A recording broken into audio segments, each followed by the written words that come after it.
Vad är Mortan? God dag, god dag. Vad är det du säljer här? Ja, här allt gas som vi har bruk för det. Här är torrsalta spik och läkasalta spik och torrgrind och fiskgrind, raste fiskar, räsaur på den gamla maten som vi gör det bort trålare för. Och du finns ju undertöger från utlänningen för det kommer till detta?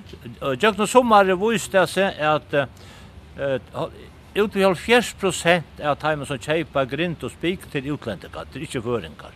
Och här är allt möjligt lika från Kina och helt som är väster till USA. Här har också stått till söva om några tyskare som kom i segelbad att han tog under vid rasta fisken. Ja. Och i sommar kom en tyskare här, det ligger segelbad där och det kom ofta när köpa till köpa dövra. Och här kom en tyskare och han köpte en fisk, inte en grepp, han köpte en fisk. Och så hej han till dövra. Den där igen och så vet med den tar kommer att han köpte 5 grepp där röstan fisk.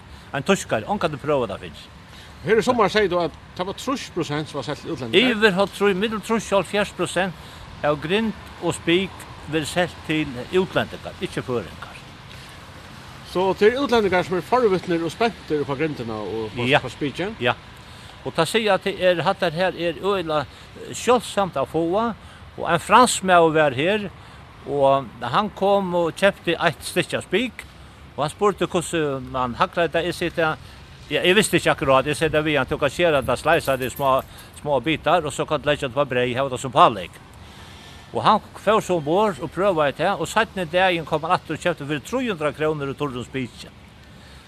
Så allt det här upplever man här av en utlänning som kommer och till öjla spännande och alla är intresserade i som förska maten. Men hur du har snart några diskussioner med det som inte damat där som du har här? Ja, men ja, det har vi. Jag blev fortällt att stått i sövna om Martin Lidegård, danska utomriksråden. Han var här, han kom förbi, sen var vi lökmannen och några år runt här kom så över här. Och detta var akkurat ta och det var flera som var dig av sig här danska rullbilsarna. Och så spyr danska utomriksråden med om speechen var sent för att regna. Och I sidan vi han att det var inte såna förenar sånt att danska rullbilsar. Så att och ta för att gröna och han blev utlandet vi och forskella så var det. Så vi upplever öjlandet och så där sommaren tar en utlänningar det här. Men Scott West från Shepard, han helt att frikadellerna och allt det var och twist och speech. Ja, han var här det var en av de allra första döven som kom här. Och tog bättre var BBC Sjönlappe och den svenska Sjönlappe var Eisen här. Och jag kunde dol var Eisen och fick mynter av det. Och han kom över till och spurte allt möjligt om grind och forskjellig så vart. Och han trodde att det var allt grind som jag är. Och så spurte han att byta spårningen som är färdig runt om allt färger. Kväll är kvällen och i knetter och frikadeller kom jag av. Så att här ropar jag sig. Det var Scott West. Så störst in lite då det känns för skiftet. Ja, så nej eller så lite vita där om allt det där. Så att det next så vi uppleva. Och ständer du så här nästan kvant där? Nej, jag plejer vara av och som pensionist så tog jag mig inte alltså man ska binda med. Det är gott vävor så är det här och det är allt handverk som vi ger hemman från och konan och det är allt godkänt av Hasse Starsovne. Och det är gott vävor och vi tar en mocka av tillfälle så kommer av domarna här. Och om sommar är alltid ölandet folk och förfärligt utlänningar.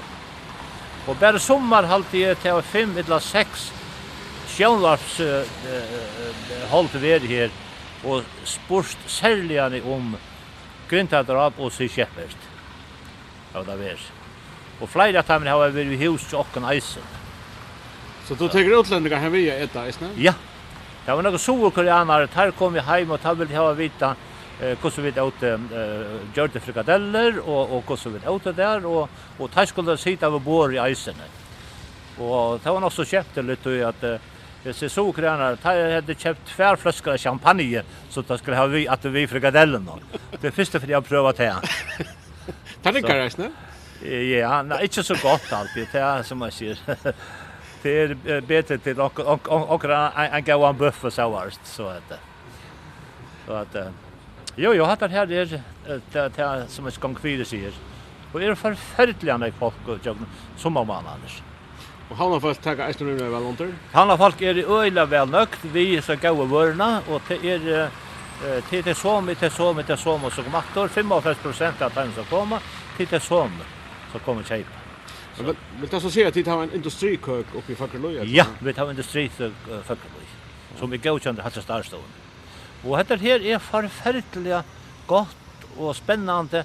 Tar man färden bort ur fiskevinne och man vill pensionera och häva näka för upp till kvann morgon och tacka var Herre för det att man kan göra det och häva näka sucha hur så dävren ska förlöpa.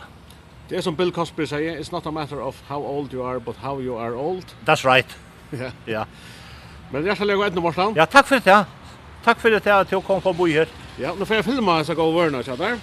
Så jag så söka den YouTube-filmen, jag kan söka så framåtskärande vörna. Ja. Ja. Oj. Detta var inte chauffören att jag avkall på. Framåtskärande vörna.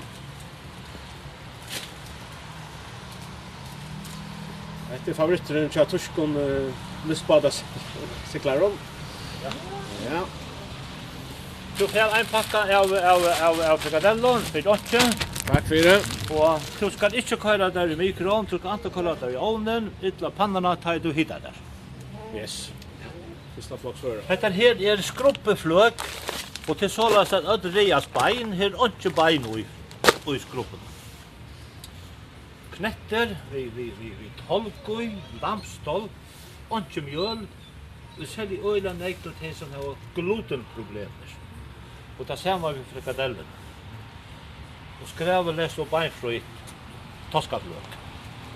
Det er en bedre mat. Allt pura frukt.